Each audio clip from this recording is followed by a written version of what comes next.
వాన నీటిని ఒడిసి పట్టండి అని చెప్పేసి ఇంకుడు గుంతలు నిర్మాణం ఉండేది. ప్రతి ఇంటికి ఇంకుడు గుంత పెట్టుకోండి అని చెప్పేవాళ్ళు. అలాగే వ్యవసాయంలో కూడా బోర్ ఎక్కడైతే ఉంటుందో ఆ చుట్టుపక్కల ఒక ఇంకుడు గుంతను తవ్వించేవాళ్ళు ప్రభుత్వం కూడా. సో అది దానికి మీరు చెప్పేదానికి ఇప్పుడు ఇంకుడు గుంత ఉంది, ఇంకుడు గుంతలో దాంతోపాటు మట్టి కూడా వచ్చి చేరుతుంది కాబట్టి గుంత మూసుకుపోతుంది కాబట్టి అంటున్నారు కదా. సో ఇంకా ఎలాంటి తేడాలు ఉన్నాయి అసలు వాటర్ షెడ్కి మాకు తెలిసిన ఇంకుడు గుంతలకి? ఇప్పుడు ఇంకుడు గుంతల్లో కొన్ని రకాలు ఉన్నాయండి. ఫస్ట్ మనం గ్రామాలలో మేము కూడా చేసాం ఇంకుడు గుంతలు. ఎక్కడైతే బోర్వెల్ ఉందో, హ్యాండ్ పంప్స్ ఎక్కడైతే ఉన్నాయో అక్కడ వాళ్ళకు కూడా కేవలం 10 నెలలు మాత్రమే నీరు అవైలబిలిటీ ఉండేది. సో మేమేం చేసాం, వేస్ట్ వాటర్ చాలా పోయేదండి. ఇప్పుడు బిందె పెట్టి మనం నీళ్లు కొట్టగానే వాటర్ అంతా నిండిపోయిపోయేది. సో మనం ఏం చేసామంటే దాన్ని ఒక ఛానలైజ్ చేసి స్లోప్ చూసుకొని ఒక గుంత తవ్వాం.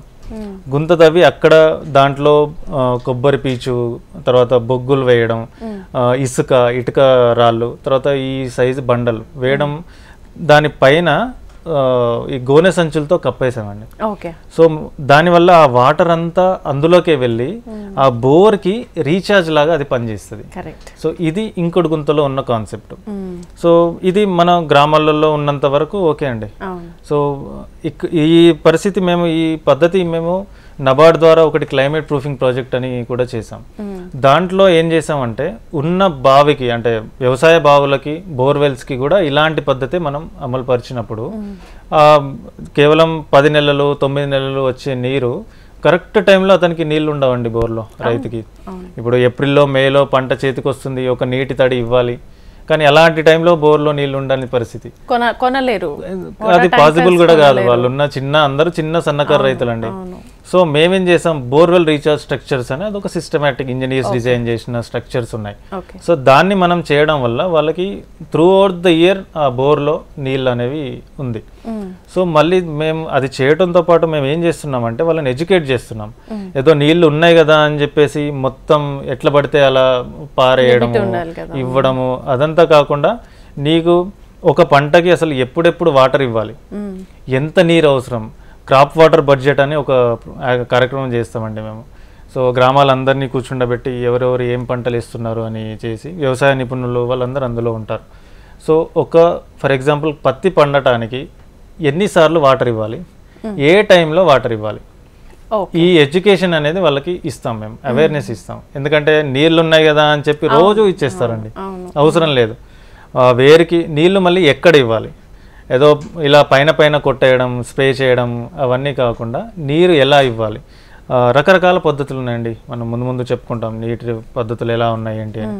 సో అలా మేము ఏదో పని చేయడంతో పాటుగా రైతులను అవేర్నెస్ క్రియేట్ చేస్తున్నాం, దాన్ని ఉన్న వనరులని ఏ రకంగా సద్వినియోగపరచుకోవాలి అని. తర్వాత వాటర్ షెడ్లో మేము ఇంకుడు గుంతలు పొలాలలో కూడా చేసాం.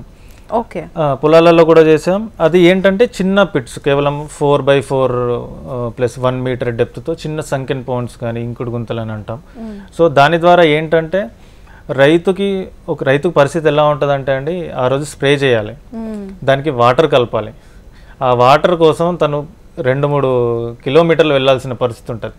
సో దాన్ని క్రిటికల్ ఇరిగేషన్ కోసం ప్లస్ ఇలా వాళ్ళు పంపు చేయడానికి కావాల్సిన వాటర్ కోసం మనం అలాంటి చిన్న గుంతల్ని మనం ఏర్పాటు చేసేవాళ్ళం.